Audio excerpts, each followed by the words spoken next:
On behalf of the Interact Media Defined group, I'd like to thank you, Garth, for giving us this opportunity in your capacity as Acting Chief Executive Officer of the South African Bureau of Standards to look at the progress that's been made. We'd like this to be positive.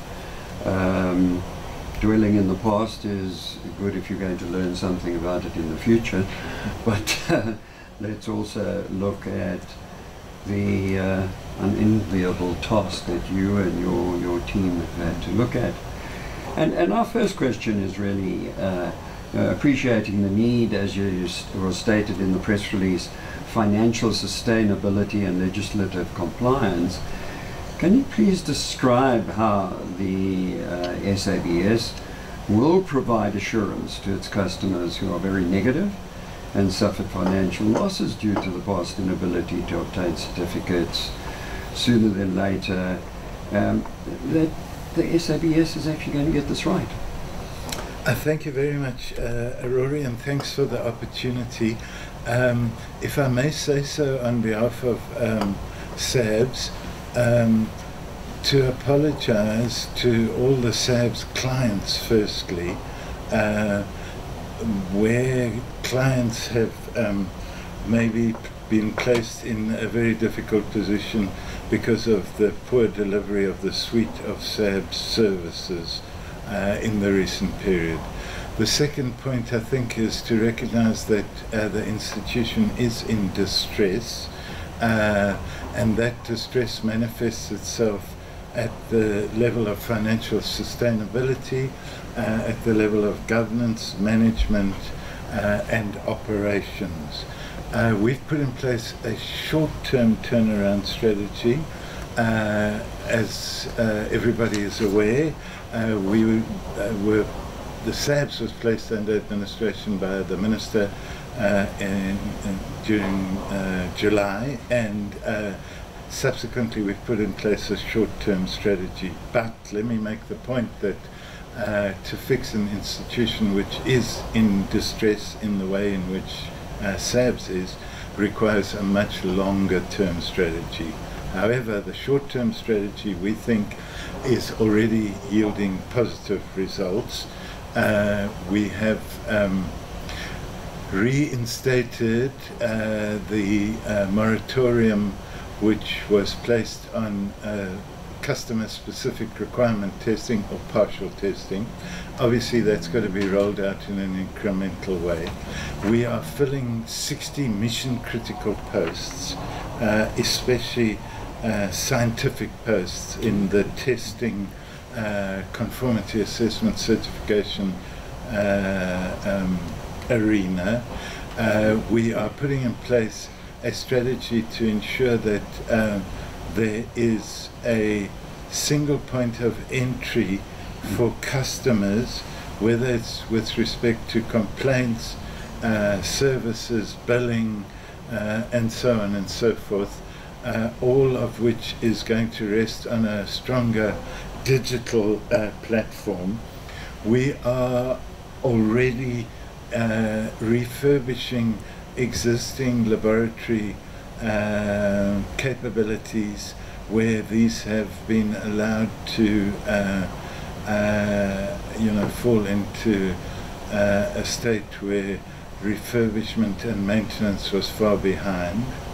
The South African Bureau of Standards received a disclaimer from the Auditor General because of approximately 50 million rand a year budget or deficits, and so we've put in place a cost compliance strategy at the same time as a revenue generation strategy linked to client centricity, client retention, growing the business in the suite of services that are provided, to ensure that the difficult task of returning the institution to financial sustainability, which combines the 100 million approximately that's received on an annual basis off the public purse, the fiscus, as well as revenue which is generated by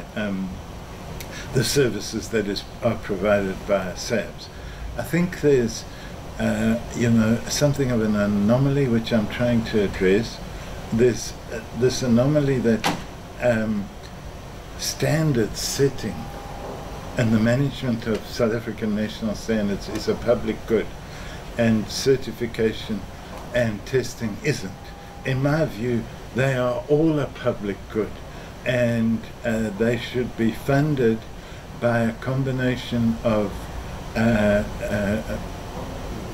transfers from the fiscus and the shareholder, which is the Department of Trade and Industry, and revenue generated by providing a quality, globally competitive service to industry, manufacturing in particular, in the standards, certification and testing arena. And getting that right is going to take time. So I think the administrators are driven by first the principle of honesty. It's an institution in distress. We can't bluff anybody. Everybody knows, especially the clients, that there are problems. How do we fix those in the short term? How do we put in place a longer term strategy? And we've got to do that in a fiscally or financially prudent way, so that we don't that we can ensure financial sustainability. And the last thing in this regard is that, apart from apologizing to clients, I think we need to say, let's work together. How do we develop a collaborative approach which honestly addresses the shortcomings and the weaknesses in SABS and works together with our clients and to develop a shared vision of what must and can be done, because the industrial effort, or the effort to reindustrialize South Africa, especially in circumstances which are not getting easier, with the fourth or digital industrial revolution, massive disruptive technology which is already with us. It's got to be about a shared effort, including, by the way, with other private sector institutions which provide testing of one sort or another, because we've got to move out of a defensive stance to one which says, how do we collaborate, how do we work together, how do we not seek to hide our shortcomings, but put them squarely on the table with a view to resolving them. Thanks, Ross. The one point in your comment there about let's do it all together, shared effort and that, is there anything in place now to start that? You have a huge client base, and I would hope a growing client base, all things being equal. How would you plan to do that? Because that's quite a huge task. Led by the administrators and myself and the executive, we've already engaged in a exhaustive customer client engagement exercise. So let me give you two examples. We were faced with a situation where the South African Paint Manufacturers Association were going to cut their linkages with SABS. We met the industry association. Simultaneously, we addressed their needs and invested in the testing capabilities for paint.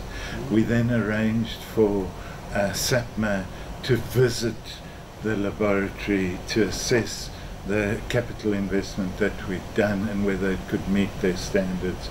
We've ensured that the technicians who are responsible for the paint testing laboratory have received training and meet the necessary requirements to undertake the testing. and we have met not only the paint manufacturers as industry association, but had bilateral meetings with the 100-odd, or some of the 100-odd paint manufacturers and producers that they are in South Africa. This is a difficult task. We've got to restore confidence. We've got to ensure that the necessary capabilities are in place in SABS, which is going to take time and be incremental, and we've got to make sure that a customer management relations system is in place, so that there's one port of call in SABS which deals with requests for services, handles billing and accounting issues adequately and properly, and ensures that complaints are addressed.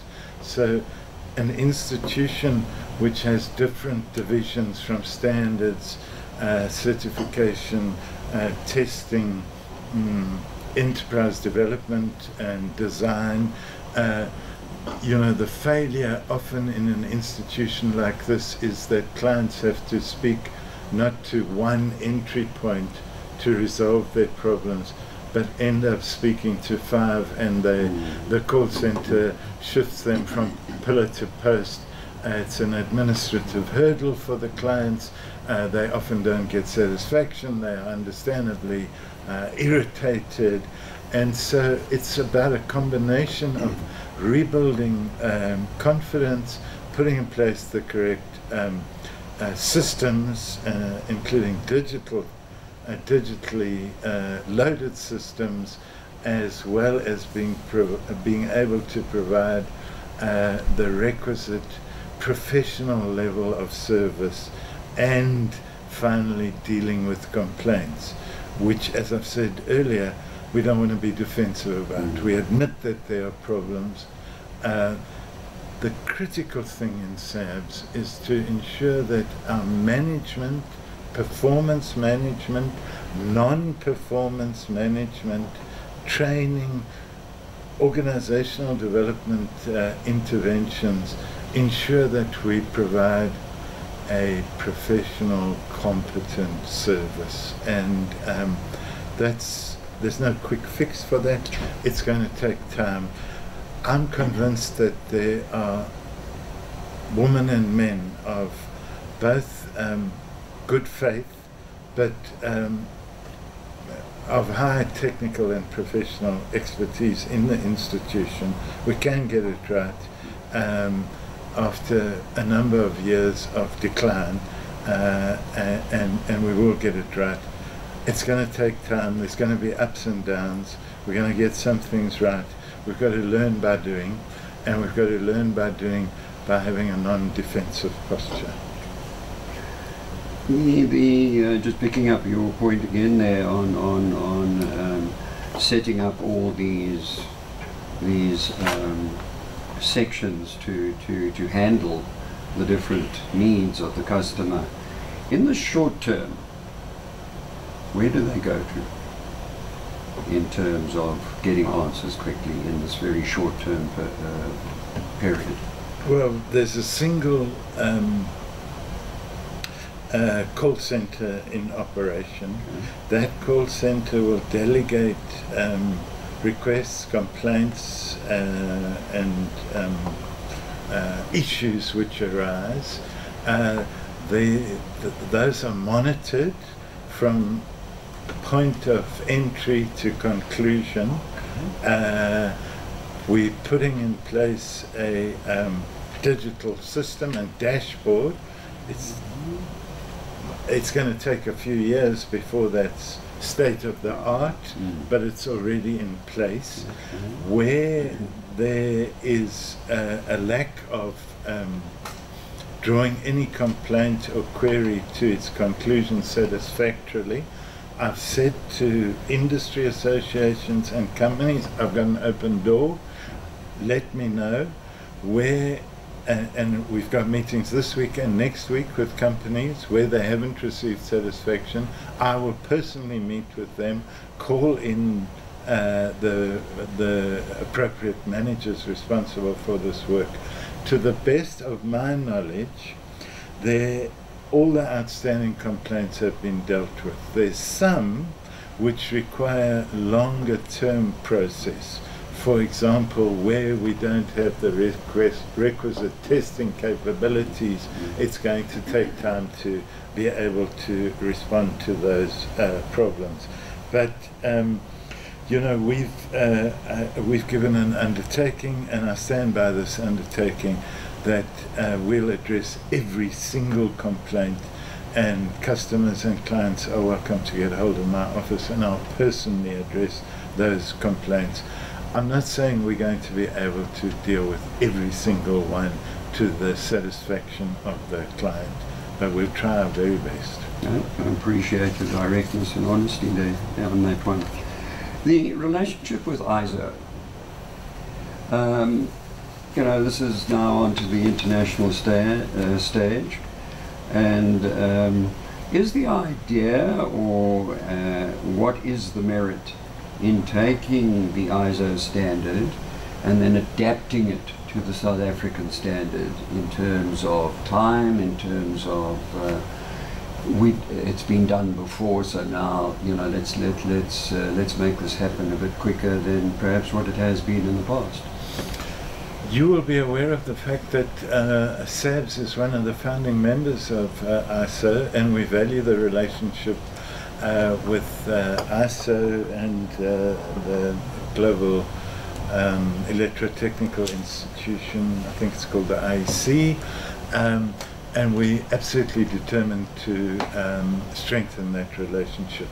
I suppose the public needs to appreciate the fact that our standards are voluntary standards, and they become compulsory when they are become part of compulsory specifications or regulations. The second thing is, in keeping with a decline of capabilities across the institution, I am very mindful of the fact that there are suboptimal processes in our standards division. That relates to the turnaround times for standards, the operation of the technical committees, down to some of the detail like the minute taking and so on and so forth. I think it is insufficient to say that we are beholden to participation from industry experts, manufacturing companies, technical experts, academics, and so on and so forth, because that's an easy way out of the problem.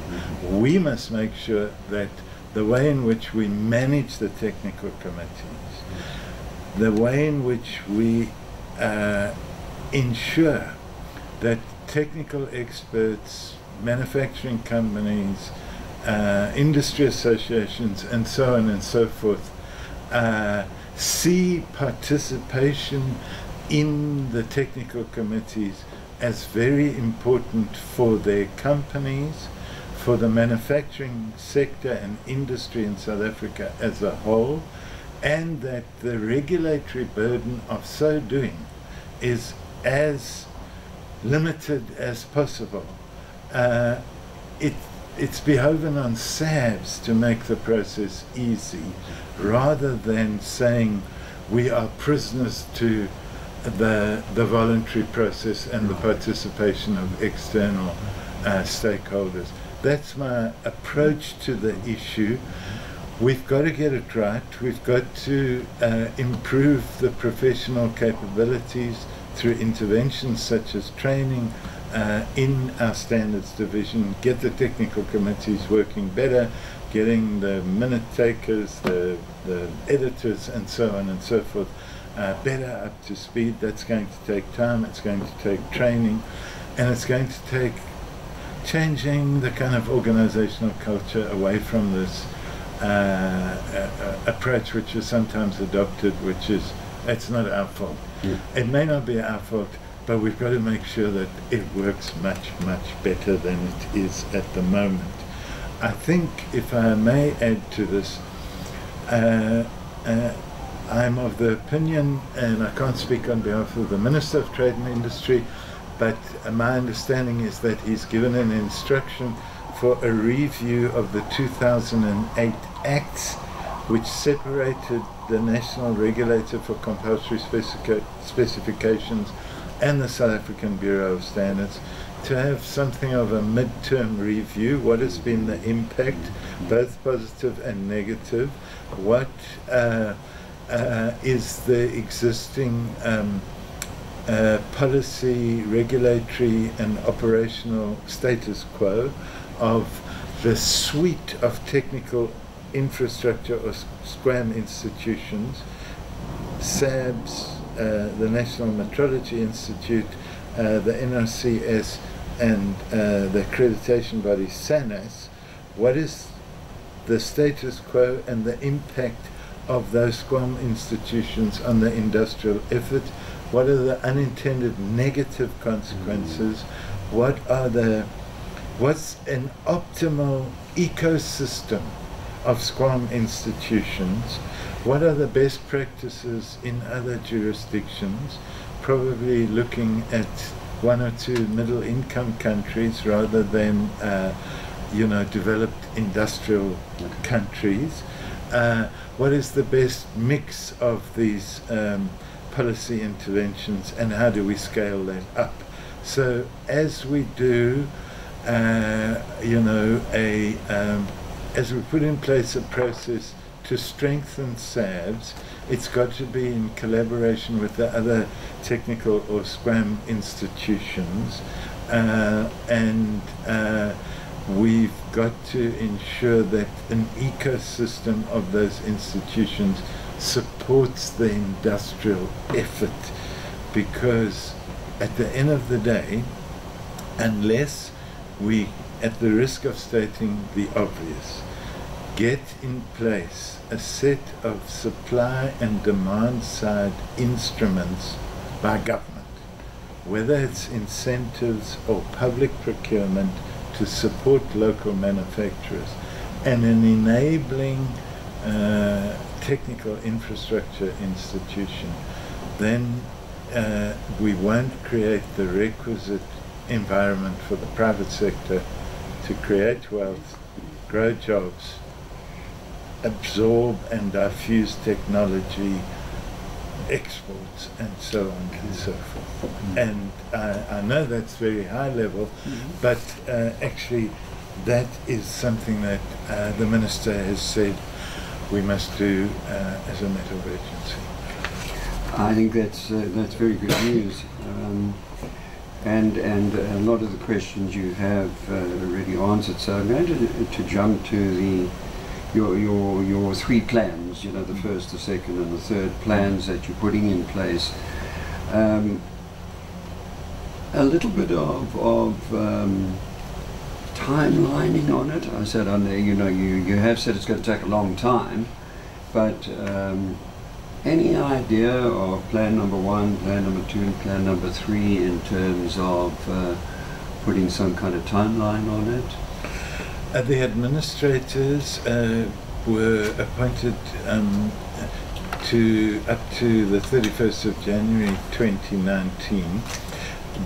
We have already put in place a short-term turnaround strategy, which involves immediate steps, which I've referred to, but at the risk of repeating myself, those include lifting the moratorium on customer-specific or partial testing, refurbishment and essential maintenance of testing laboratories, in tight financial circumstances, setting aside a very significant amount of money for upgrading testing laboratories. Fourthly, putting in place interventions to ensure at a management operational oversight level that the very significant problem related to expiring permits, which we know had a very deleterious impact on industry, never occurs again. That's a management issue. We've put the systems in place. And then creating this single platform for customer relations and management, that's already been put in place together with the stakeholder engagement. I've mentioned to you one example. There are many others that we are doing to literally meet clients and move to customer centricity. And so there's a short-term plan in place, but we've got to, and that has already been signed off by the Minister. We will have to report back to the Minister on the 31st of January whether that's been accomplished and what the outcomes of that are. Aside from the short-term plan, we will have by January a much longer-term plan in place, which is going to require long-term investment in the laboratory services to not only scale up existing services but meet much more technology intensive requirements for testing and new products. In the testing space, we have to align South Africa's industrial strategy to the capabilities and services that we provide. Let me give you one example. At the end of the day, South Africa is a mining company. Do we have standards and testing capabilities for upstream mining capital equipment? Probably there are very significant shortcomings. We are working with a group of experts to develop a system which is linked to product classification standards, supplier development, so that we begin to see standards as one important requirement in a much wider technologically driven set of other policy instruments which are increasingly coming to play. We can, as we speak, take, Rory, your cell phone and take a picture of a barcode on a product, and within 3 seconds get the product classification and traceability of that product. How do we link that to standards? And so the task before us as an institution is not getting easier. In fact, it's getting more difficult. We have to play in a competitive space where other service providers are providing conformity assessment services. We've got to ensure that we're up to speed. So I'm sorry to speak at length about this. Can I put a date to when we would say the longer term strategy is all in place? Difficult to do. What we've got to do and is build in SABS a much stronger research and strategy capability, so that the management interventions which I've described are built on the back of a clearer, certain alignment with the industrial strategy of government, which I'm confident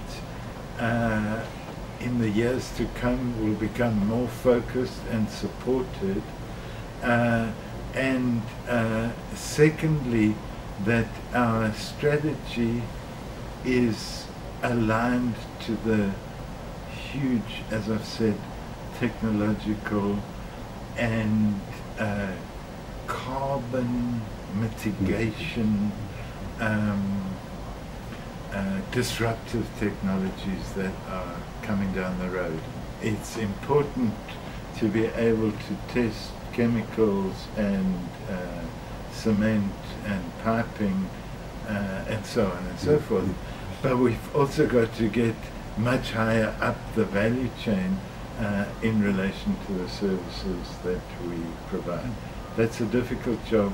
We've got to learn by doing, and we've got to ensure that, and I've assigned specific responsibilities, if, as I'm sure it is, standards conformity assessment is critical to the industrial effort, we must be able to make the case to the government, which is data rich and modeling rich, that SABS, because it is at the apex of the standards and conformity assessment system in South Africa, it's long overdue that we get much more investment from the public sector in this institution, which in many respects was state of the art in the 80s and has received far too little capital investment aside from annual fiscal transfers from the shareholder. There's got to be a significant capital investment in the institution if we are going to make it a globally competitive one. And finally, the relationship with the Competitions Commission. This has become quite an important issue. Has SABS, or is SABS currently engaging with the Competitions Commission to make sure that the standards that are coming out, and particularly when they, through an act of parliament or regulation, become compulsory standards, are not in conflict with what the Competitions Commission's objective is? Sure. We fully respect and support the Competition Commission's constitutional mandate, especially in circumstances which has been well documented even by the World Bank, where there are structural problems in the domestic economy, including the fact that there are very high levels of concentration, as well as a consequence, significant barriers to entry, especially perhaps for new entrants, including black industrialists who are supported by the Department of Trade and Industry. So we fully respect that, including the new competition bill, which will, if it hasn't already, will soon become an act. However, we think that standard setting is not only a globally accepted practice, which we think is a non-negotiable, it's a globally accepted practice which is accredited, monitored, and the subject of significant oversight, including in relation to our partnerships with ISO and the IEC and so on and so forth, and our commitments to the WTO. So, we must ensure, thirdly, that the standard setting process, either by adapting ISO standards as South African national standards, or simply developing and adopting South African national standards, which take into account the objective realities of South African industrial capabilities and our level of industrial development. That's only not negotiable. We will insist on that, but and I'm sure the shareholder, the Department of Trade and Industry, will insist on that. But where there is room for vested interests to influence standards in a way which is brings anti-competitive outcomes to the fore, we agree. And the best way of ensuring that that doesn't happen is through the participation of technical experts, through the participation of independent experts, through the participation and oversight that SABS brings to the technical committees, and by the management of those processes to ensure that anti-competitive behavior and interventions do not result in anti-competitive outcomes. And that speaks to the fact that we've got to get the technical committees sorted out. We've got to build the requisite capabilities. We've got to get better participation in the technical committees. We've got to ensure that vested interests are not catered for. And because if you are looking after narrow vested interests, not only will there be anti-competitive outcomes, but then there's a danger that you featherbed domestic companies, which themselves then become globally uncompetitive.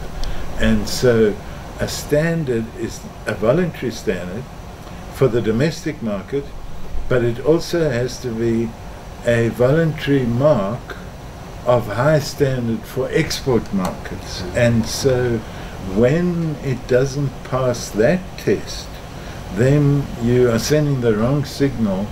You're sending a signal to local producers that it's okay to produce substandard products for the domestic market, but you will not be able to compete in an export market.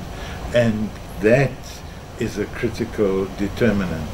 A mark which brings with it a high standard of globally competitive capability and standard must ensure that South African companies can compete in global markets. Thank you very much, Garth. Thank you very much for your time. Thank you for your detailed responses.